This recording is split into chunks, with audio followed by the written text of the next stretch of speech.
Good afternoon, Planeswalkers. Thanks for joining us again here on Another Mulligan. I'm Elle. And I'm Pigeon. So today we wanted to go over a whole game, but the game is going to be with creatures and lands only.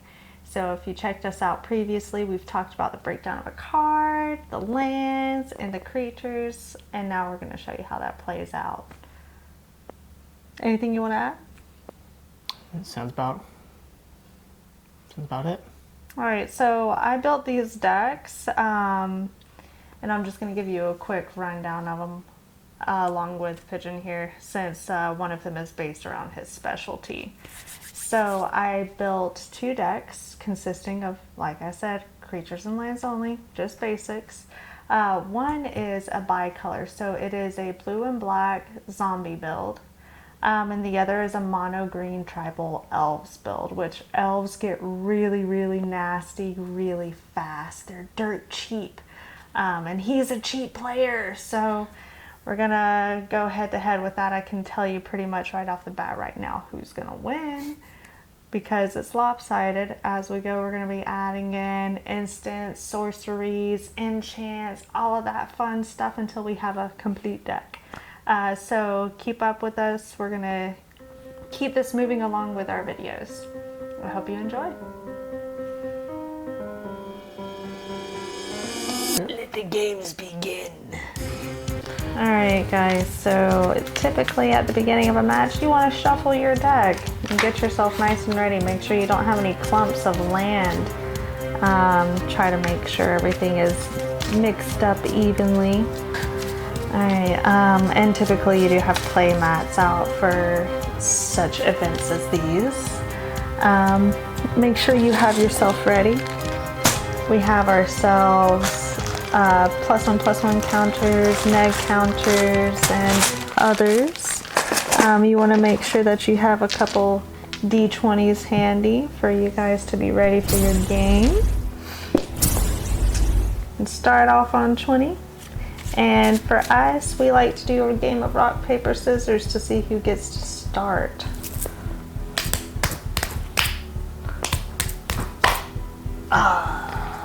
Looks like I'm going first. All right, so at the beginning of every game, you want to deal yourself a hand of 7 cards.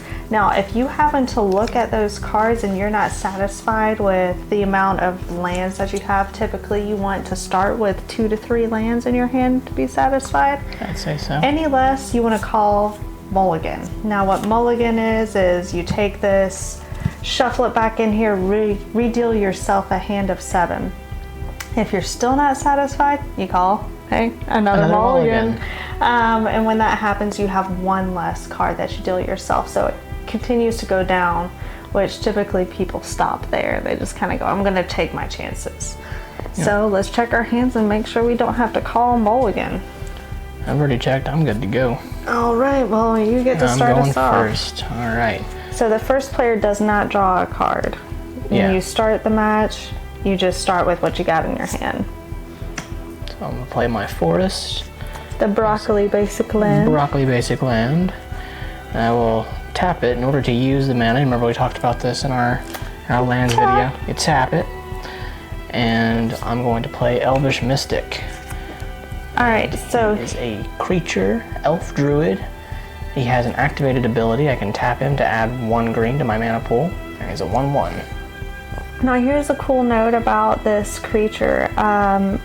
The first time a creature comes out, if it's just as it is here, you can't do anything with it yet. It has what's referred to as summoning sickness. When you start to play the things like red colored decks, you'll see something called haste. That means I could play this right now and I can hit you with it, but right now I can't because he's a sick little guy.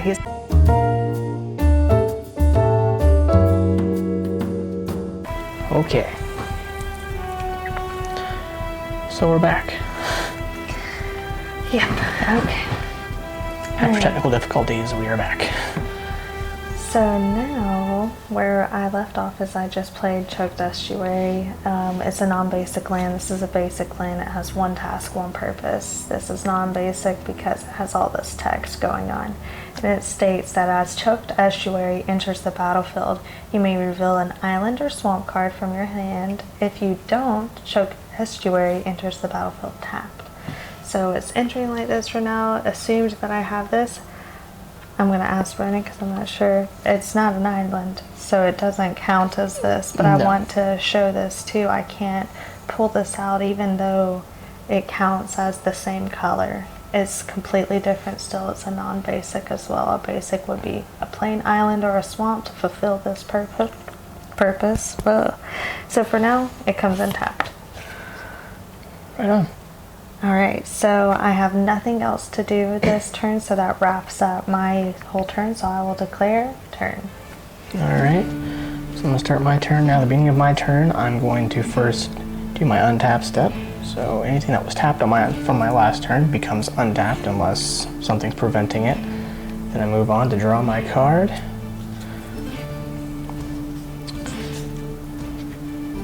And let's see.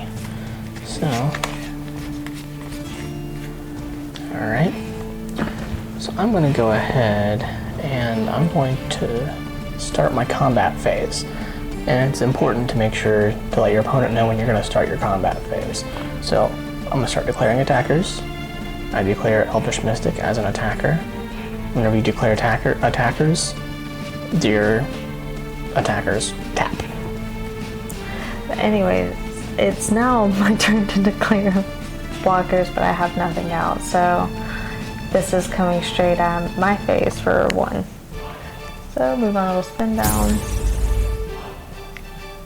Okay.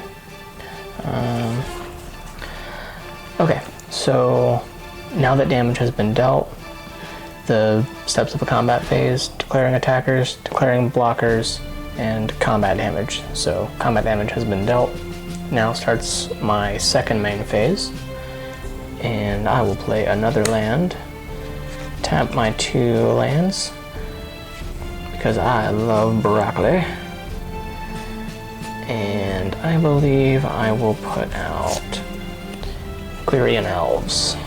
When it comes into play, I choose a color. I can tap it to add green to my mana pool, or tap it to add 1 mana of the chosen color to my mana pool. I'm going to choose green. It makes green.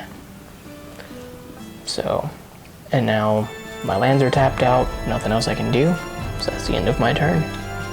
Alright, so just to gloss over what happened there is in a turn you want to have your first step after you've untapped and drawn, your first phase happens. Then you move to combat phase, then second main phase, and that's the end. We got to see a full turn happen just then, so I just wanted to gloss over that. Alright, so now I'm going to untap and draw a card.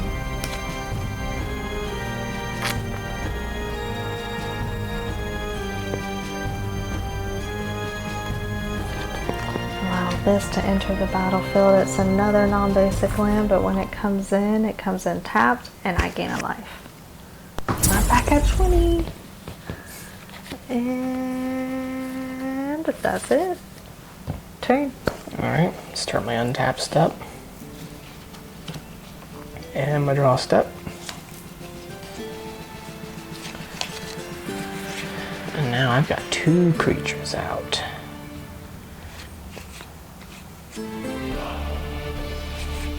I'm going to tap 2 and play the Kujar Seed Sculptor. And when she comes into play, when she enters the battlefield, I put a 1/1 encounter on target creature I control. So, I'm going to put a +1/+1 counter on my Elvish Mystic.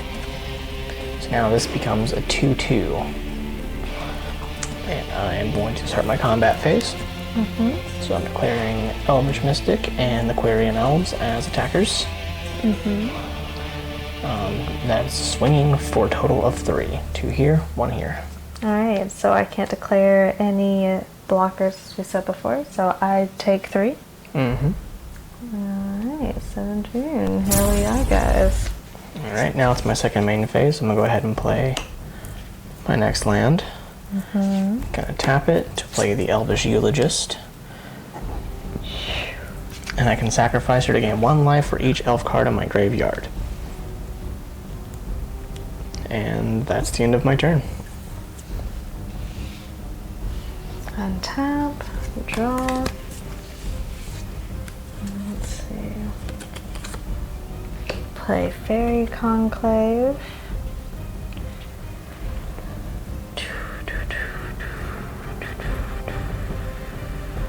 Alright, it looks like I finally have something I can do. I'm going to tap Choked Estuary and Dismal Backwater and play Rancid Rats for one in a swamp technically. It's a zombie rat with Skulk.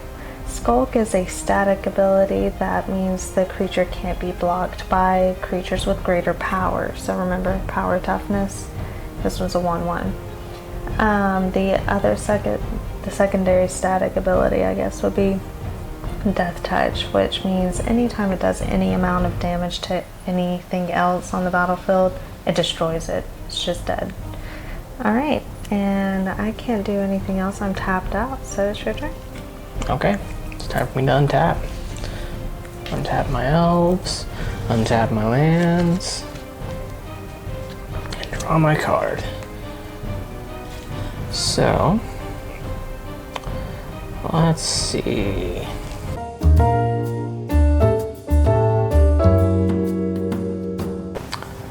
Okay, tap 2 to play another Kujar Seed Sculptor. And to put a 1/1 counter on Quarian Elves. And then I'm going to attack, start my attack phase with the Elvish Mystic, Quarian Elves, and a Kujar Seed Sculptor. So 2, 2, and 1. So I'm swinging for a total of 5. Okay, so I'm going to go ahead and declare blockers. I'm going to block the Quarian Elves with this guy, and since he has Death Touch. Now, when you declare blockers, having a creature block other creatures does not cause it to tap. So you would be able to use other activated abilities later on if need be. But your blocker, your 1/1 with Death Touch, blocks my 2/2 and kills it. But they're both in the graveyard now. And the rest of it goes through, so you take 3. Alright, so here I go. 14. Alright. And I will play yet another land. Now remember guys, you only play 1 land per turn. Play everything you can as late as possible. Dropping Tap gives you 2. gas. Move their poop. Broccoli also gives you elves. Yeah. And now I've got the Leaf Gilder. I can tap her to add 1 green to my mana pool, and she's a 2/1. Can I just say that it's hard building a deck and realizing that you're gonna get your butt kicked with it? I'm sure it is. Alright, so that's the end of my turn. Getting all ahead of yourself about to untap them, I saw that. I wasn't, I was going to move them around, but decided not to. Thank you. That would have been confusing for me. You're welcome.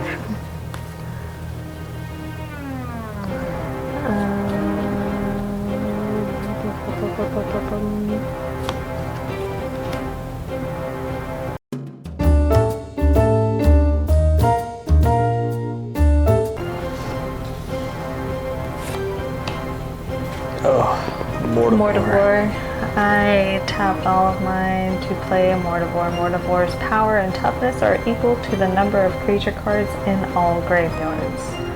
It has an ability also that I can pay a swamp to regenerate it. The next time this creature will be destroyed this turn. It isn't. Instead, tap it, remove all the damage Yep. from it, and remove it from combat. Oh yeah. But yeah, still. Amazing card. So right now, the creatures in our graveyard is 1 and 1, so... So it's a 2/2. It's a 2/2. I'll take it. It's gonna grow. Maybe. I can bring it back. Maybe. That's true. This could really suck. Alright, and that's turn. Alright. Start my untap step. Untap, untap, untappity tap. And draw. I'm going to swing with the Leaf Gilder and the Elvish Mystic. 2/1 and a 2/2. Ah, screw you. I'll just take it. That's fine. You don't have to block. Alright, If you have a creature out, you do not have to block. It is recommended, but you don't have to. I'm just gonna take it, so I'm at 10 now. Wahaha. Alright. Broccoli. Broccoli! And that's my turn. I have no cards in my hand, just by the way, guys. Helga. Yep. Alright, so untap, draw. She's got plenty of cards in her hand. Oh man, I haven't got to play like hardly anything.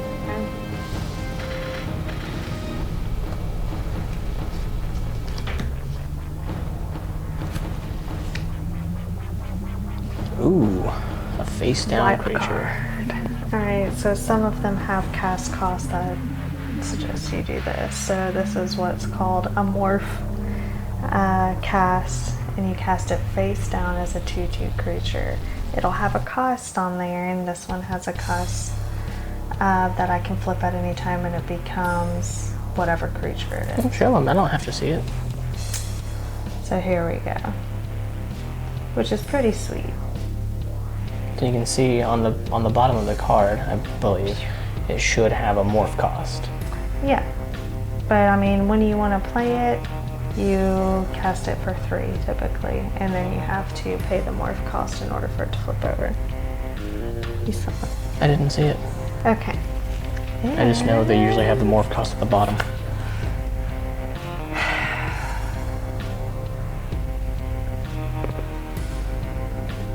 Oh, swinging with your 2/2, I see.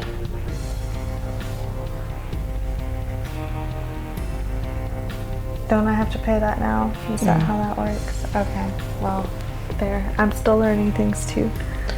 Yeah, I don't believe you have to do regenerate until it's actually gonna die. Okay. Well, I want you to die. Well, you want me to die. Okay. Cool. So, I'm gonna block with a 1/2. Okay. Now Mortivore is a 3/3. Yes, Mortivore is now a 3/3. Alright. And that's turn. Alright, so untap. I think you guys kind of have the gist of what's going on now. Untap, draw, main phase, combat phase, swing, swing, swing, and swing. Swing, swing, swing, swing, swing. However, I'm not going to swing with the eulogist. Oh, I don't want to swing with her. I think that would be amazing. Nope. I think you should. 2/1, 2/2, and a 1/2 coming at you. Alright, I'll block that 1/2 with my 2/2. Alright. Oh, it doesn't tap. Ha. Right. Just kidding. I was testing you.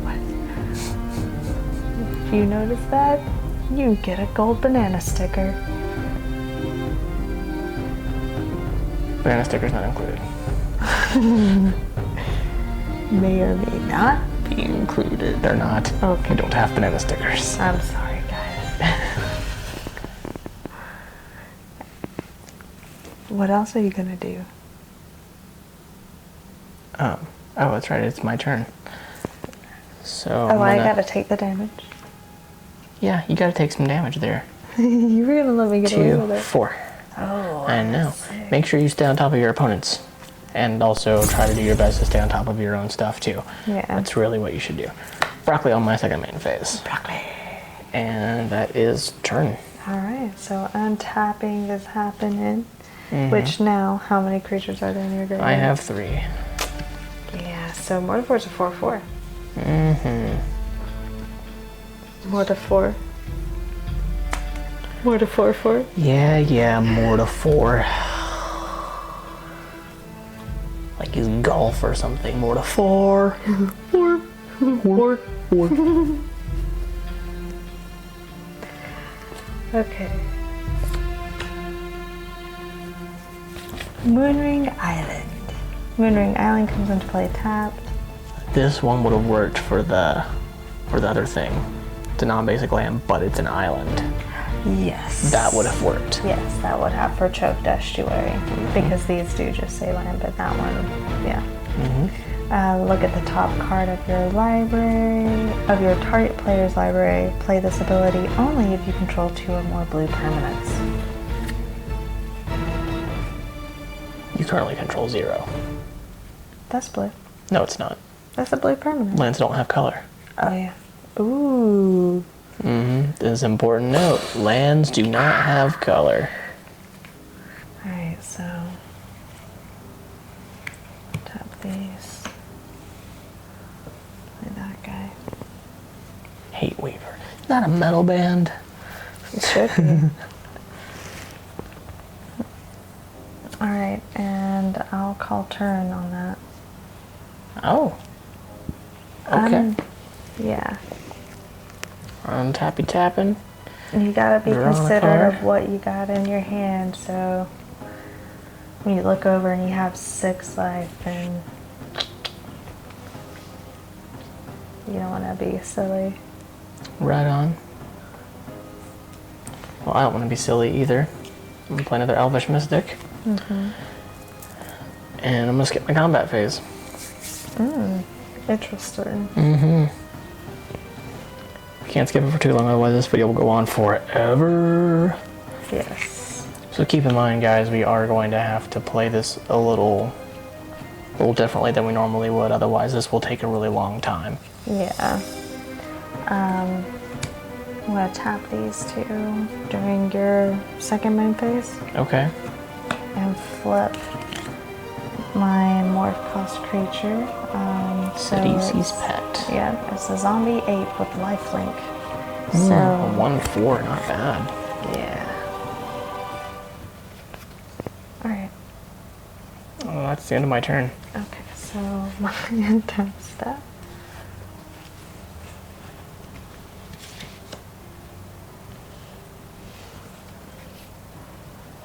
Draw a card.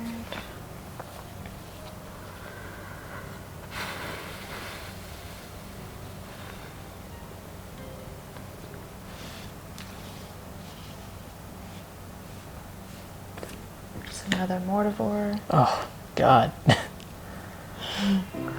So you have 2 4/4s out now? Yeah. Oof. It's not looking good for me. Let's see. Okay, I'm gonna play Mortuary Mire and take this from my graveyard to my library. Your Mortivores are now a 3/3. Yep. But I mean, it's good to see how that scales up and down. All right, and I will declare turn. Alright. I'm waiting for you to attack. Apparently. Yeah, it's the waiting game. Sometimes this happens, you get locked in with someone until you have too many creatures going on. Alright, so I'm swinging at you with everything but the Eulogist. Okay. With the Eulogist. Ooh. Forget it, everything. So, 2 1/1s, a 2/1, and a 2/2.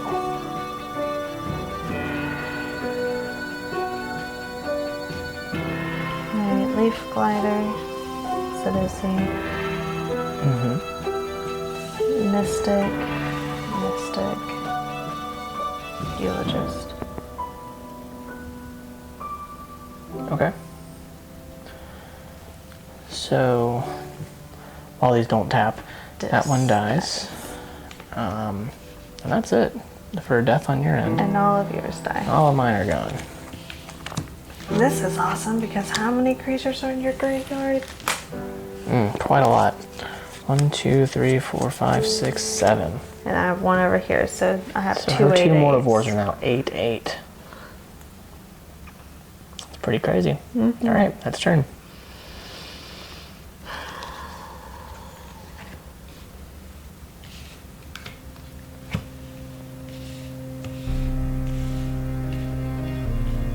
And one thing Elle forgot was that her Sidisi's pet did a damage to a creature. So she forgot to gain her life from her life link. That is true, but since it's already my turn and I started my phase, I missed out on that chance.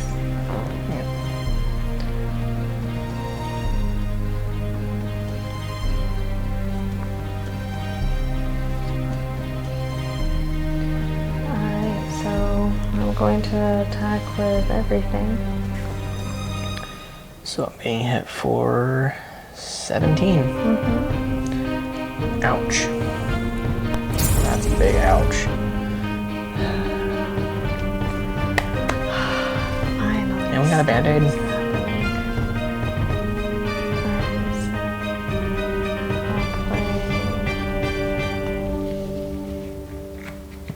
Voracious Gnome. Oh, I pay 1 in a swamp and sacrifice another creature to put 2+1 my counter on Voracious Gnome. I can only activate that one during a time that I can cast a sorcery, and that's specific because normally activated abilities you can cast at pretty much any time. This, however, is specifically only sorcery. It'll tell you. And I will go ahead and do this and play Rancid Rats also. all right. Turn.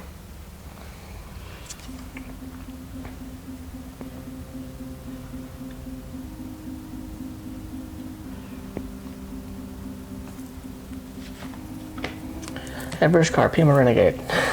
It's a 2/2. When it enters the battlefield, put a 1/1 counter on each of up to 2 creatures.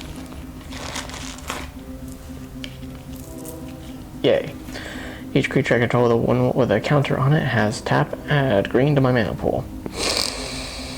And that's turn. Alright, so Hope you guys are ready because this looks like it's it for me.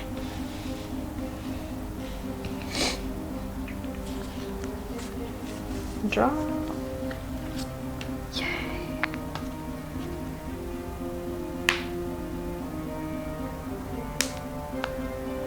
I can just swing with everything and it's over. So Yep.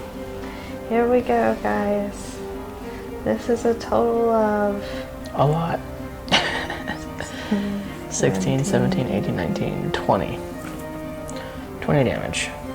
And I'm at 3. I'm gonna block one of your 8/8s. I'm at 3/3. Alright. I take 17.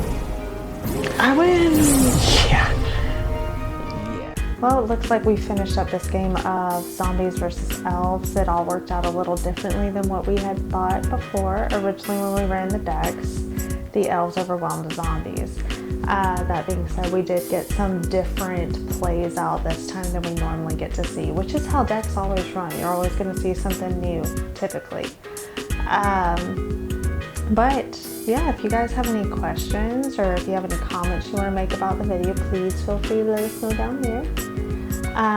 And if there was any rulings we were unclear of, just let us know. We'll get back to you on it. Thanks for joining us, and looks like we're all tapped out for now, so until next time, Planeswalkers, you guys stay awesome.